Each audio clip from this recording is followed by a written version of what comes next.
नमस्कार, आप देख रहे हैं बिहार प्राइम 24, बिहार की आवाज़, देश दुनिया की पहचान। आज हम लेकर आए हैं बिहार की 25 बड़ी और ताज़ा खबरें, राजनीति से लेकर विकास तक, जनता की आवाज़ तक। तो चलिए शुरू करते हैं आज की प्रमुख खबरें।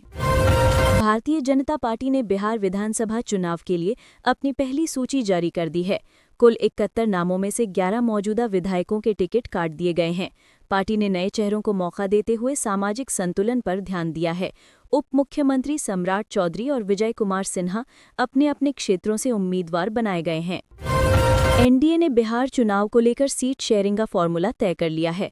बीजेपी और जेडीयू दोनों 101 सीटों पर चुनाव लड़ेंगी, जबकि एलजेपी रामविलास को 29 सीटें मिली हैं। वहीं हम पार्टी और राष्ट्रीय लोक मोर्चा को 6 सीटें दी गई हैं। महागठबंधन अब भी सीट बंटवारे पर सहमति नहीं बना सका है। लोकप्रिय लोक गायिका मैथिली ठाकुर और आरजेडी विधायक भारत बिंद बीजेपी में शामिल हो गए हैं। पार्टी सूत्रों के मुताबिक मैथिली ठाकुर को दरभंगा की अलीनगर सीट से उम्मीदवार बनाया जा सकता है। उनके शामिल होने से मिथिलांचल में बीजेपी को मजबूती मिलने की उम्मीद है।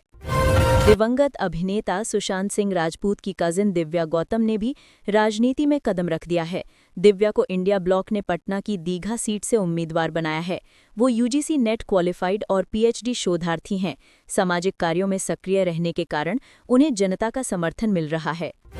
जेडीयू में सीट बंटवारे को लेकर नाराजगी बढ़ गई है। कई नेताओं ने टिकट वितरण में धांधली के आरोप लगाए हैं। कुछ नेताओं ने यह भी कहा कि पार्टी में गुटबाजी बढ़ रही है और टिकटों की खरीद फरोख्त की जा रही है।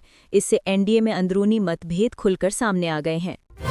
गोपालगंज में दहेज के लिए एक नवविवाहिता को जिंदा जलाने का सनसनीखेज मामला सामने आया है।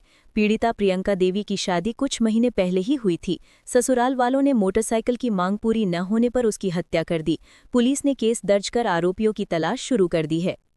आगामी विधानसभा चुनाव को देखते हुए बिहार में सुरक्षा के पुख्ता इंतजाम किए जा रहे हैं। केंद्र सरकार ने 1200 से अधिक अर्धसैनिक बलों की तैनाती का फैसला किया है। इन जवानों की निगरानी में संवेदनशील बूथों पर मतदान कराया जाएगा।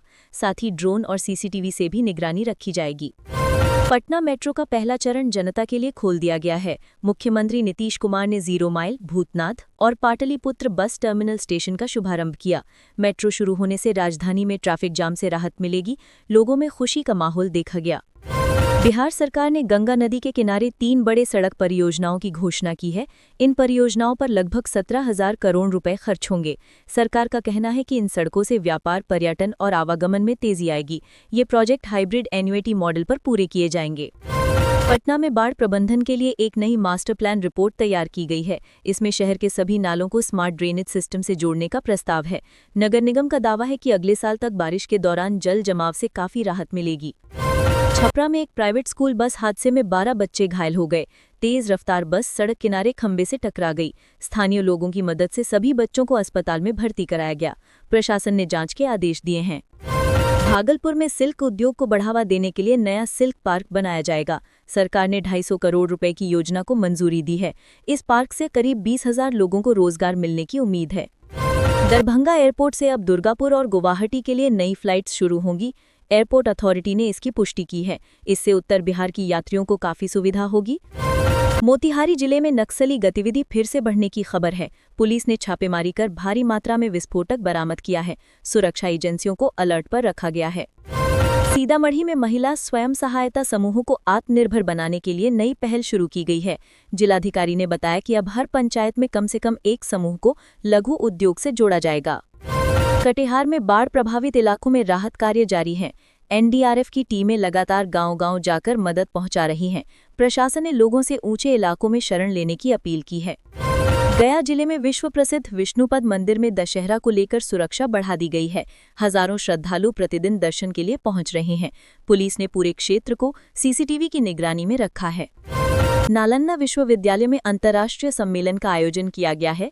इसमें जापान, श्रीलंका और भूटान के प्रतिनिधियों ने भाग लिया। सम्मेलन का उद्देश्य प्राचीन शिक्षा और आधुनिक तकनीक के मेल पर चर्चा करना है।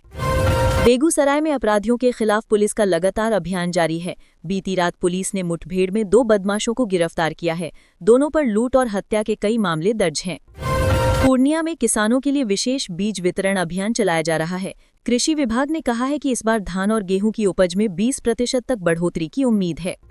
रोहतास जिले में बालिका शिक्षा को लेकर एक अनोखी पहल शुरू हुई है। अब हर सरकारी स्कूल में बेटी पाठशाला नामक विशेष कक्षा लगाई जाएगी। इसका उद्देश्य लड़कियों में आत्मविश्वास बढ़ाना है। अररिया में ट्रांसफार्मर चोरी की घटनाएं बढ़ गई हैं। बिजली विभाग ने रात में निगरानी बढ़ाने और संदिग्धों की पहचान के निर्देश दिए हैं। समस्तीपुर में रेल यातायात सुचारू करने के लिए मरम्मत कार्य चल रहा है। कई ट्रेनों को अस्थायी रूप से डाइवर्ट किया गया है। यात्रियों से धैर्य बनाए रखने की अपील की गई है। मधुबनी में मिथिला पेंटिंग की अंतर्राष्ट्रीय प्रदर्शनी आयोजित की जा रही है। इसमें नेपाल और जापान के कलाकार भी शामिल हुए हैं। प्रदर्शनी में हजारों सैलानी पहुंचे। सासाराम में ऐतिहासिक शेरशाह सूरी किला एक बार फिर पर्यटकों के आकर्षण का केंद्र बना हुआ है। दशहरा के मौके पर पर्यटकों की भारी भीड़ उमड़ रही है। तो ये थी बिहार की आज की 25 बड़ी खबरें। राजनीति से लेकर जनजीवन तक की हर हलचल। ऐसी ही ताज़ा खबरों के लिए जुड़े रहिए बिहार प्राइम 24 के साथ। अगर वीडियो पसंद आया हो तो लाइक, कमेंट, शेयर करें और सब्सक्राइब करना न भूलें। धन्यवाद।